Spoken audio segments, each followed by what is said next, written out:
Welcome, welcome, welcome. Married at First Sight season of 15. And this is for the after party, y'all. And this after party, it was Nate. And let me tell you, Morgan was at the after party. And then we also had Alexis, who showed up in a nightgown with fuzzy slippers and a fuzzy thing on her head and fuzzy things around here. Girl, this girl is extra. She really is extra. But they were at the after party, and the drink of the day was called a wet and a wild because of that steamy sex scene with Nate and Stasha. And the wet and wild has some vodka in it, some grapefruit juice, some orange bitter in it, and some egg whites. I don't know. Have I had a drink with some egg whites in it? I don't know. I don't know if I would like that. But anyway, they said it was good, though. But even Keisha and I pulled him and said, what's with all the dramatics, Alexis? What's all with the drama you got going on here today? And she said, well, you know, I'm dramatic. And she goes, you know, now that I'm a whole wife, this is how I picture myself going to the PTA meetings, talking about where's my child. So she into it, she into the role and everything. So I guess she likes extra attention. That's why in a lot of ways, I think Justin is actually good for her because he gives her all the attention that she wants. Because she needs a lot of it. Alexis needs a lot of attention. But on this episode, Alexis started telling us some extra stories about this whole meeting on Hinge thing before. She gave me some new clarity to it, and it kind of made me understand why Justin is just lathering on so thick. Because Alexis tells a story that Justin was a little bit intrusive. That's what she used. That was her words. Intrusive on her on the dating app. He didn't just try to contact her once or twice. She said he was insistent on contacting her. So she said that she had to turn him down on several occasions. So you could imagine that a guy had been contacting you on Instagram and Hinge several times. You told him no several times, but he still kept coming for you. And then all of a sudden, you see him at the end of the aisle of the runway when you about to marry a stranger. It's almost like you about to marry your stalker. I don't know, y'all. Now I understand why Justin is just doing so much with Alexis, because he has actually been rejected by her 3 and 4 times already. So I think he's coming to this situation now saying, I have to do so much for this woman to like me, because sometimes his stuff is over the top. It is over the top to me. He is just lathering it on, saying things way earlier than I think he should be saying it. Compliments after compliments after compliments. And you know me, I'm all about people need to compliment each other. But sometimes with Justin, I'd be like, dang, can you slow down just a little bit? But actually, now I get it. Now I understand the dynamics that are going on. And I can understand why Justin's a bit insecure and probably a little bit nervous on whether or not Alexis will like him, because really he's already been rejected by her several times. But they start talking to Morgan, talking about what happened when you saw Ben. Did you like him? She goes, she really liked him. She thought that he was her type. You know, she thought that he was really handsome. And she's saying normally that she's very guarded when she first meets a person. But when she walked down and she just saw his smile and everything, it made her feel really comfortable. You know, please watch my video on Morgan and Ben, because I don't think that Ben is going to like Morgan. I'll be honest with you, but watch my video on that.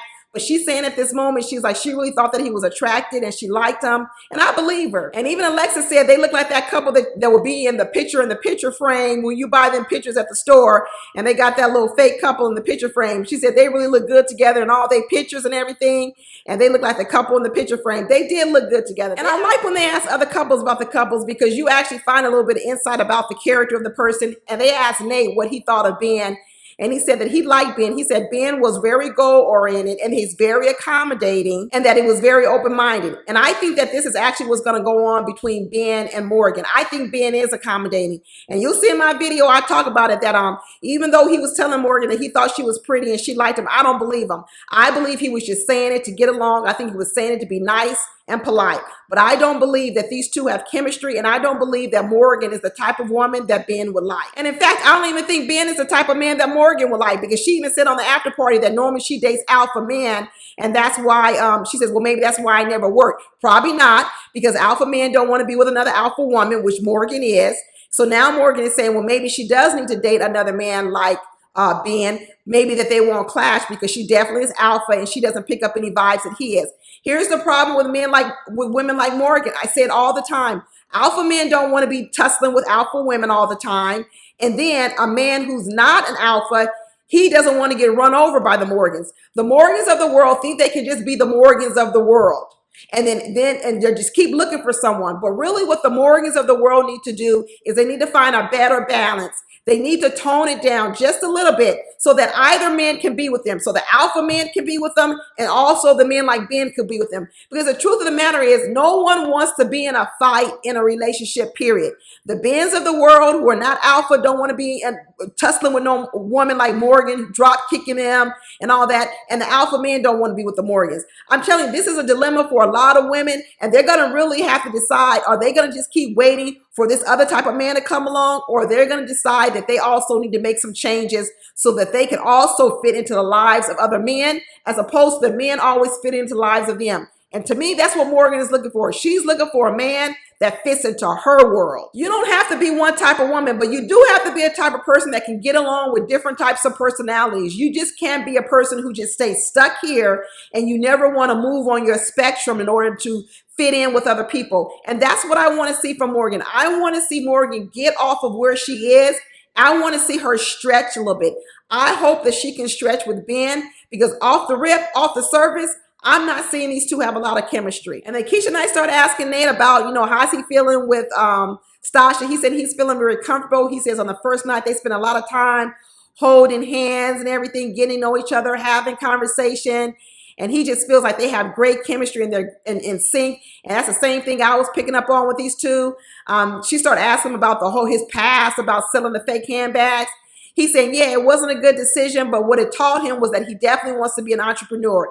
He says, but he just needed to course correct. He says he has it in him to be an entrepreneur, and he knew that he wanted to have something where he works for himself, but he was just on the wrong path doing it, and all he needed to do was course correct. But he was actually in the right field of wanting to be his own boss. And everybody complimented him. Morgan complimented him, which I thought was nice. It was that, lessons you learn. That's the whole thing about, even though we make wrong decisions or do the wrong thing, as long as we learn a lesson from them and we grow from them, we can come out to be the better person in the end. And I think that's what's happened with Nate. Initially, I didn't know if he had grown from it, but I really do think he's grown for it. I think he has course corrected, and I think it has served him well, and that now he's using something that was bad, and he's starting to use it possibly for his good now in this part of his life. And they were asking Alexis, how was it meeting Justin's parents? And he's like, yeah, they were pretty hard on me. And she said, well, I was listening to them, but she said she was also taking it with a grain of salt. She said, because they know Justin as a son and whatever else. They don't know Justin as a husband. So she said she wasn't formulating all her opinions about Justin based on what they were saying. Alexis was like, I'm going to come up with my own opinion. And it's interesting, Alexis even brought up that she was uncomfortable with Justin talking about how he was getting all hot and horny and hard for her when they were all together on the honeymoon. And I was like, that sure is interesting. You're uncomfortable with him talking about his sexual manhood, but you was telling the whole world that he's celibate. I don't know. It don't go hand in hand. To me, I think both of you need to lay off the sex conversation. I really don't need to hear no more about it. And I don't need to see no more naked pictures of Justin with his shirt off. That's enough. I don't want to see it no more. And Keisha and I asked Alexis straight up, well, are you attracted to Justin? And Alexis said, you know what? Normally, he's not somebody I would be attracted to, but she said she's trying to stay open and she's trying to give it a chance. And I do think that's the dilemma going on with Alexis, because if she rejected Justin 4 times, one, because she didn't like the way he looked, also rejected him because she didn't like that he came so hard for her, then she is probably struggling with overlooking that past, interaction with him and trying to really get to know him. I think she's trying hard to do it. I really do think she's trying to do it. I do think that Justin's personality of always trying to accommodate her and be nice to her, I think she likes it about him. And in fact, I think she needs that, because like I said, I think Alexis needs a lot of attention and a lot of validation. And maybe Justin is just the person that can give it to her. Because she said that when they met on Hinge and Instagram, he was invasive. He kept picking and picking and picking and picking.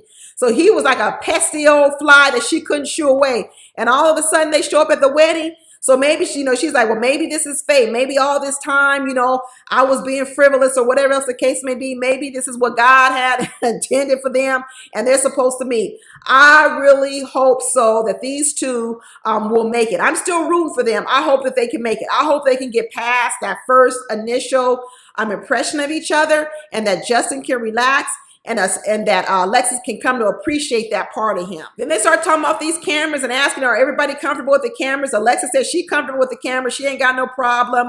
Morgan says she's not quite comfortable with the cameras. And they were asking, well, you guys must have been comfortable with them cameras in that steamy sex scene. And he was like, oh yeah, it got a little steamy in there. But he said they had a couple of drinks before. And they said it got a whole lot steamier after them cameras left. So he didn't spill the whole tea on whether or not they consummated their marriage or not that night. But I don't think that they did because we saw them on the real episode and they said they hadn't done it yet.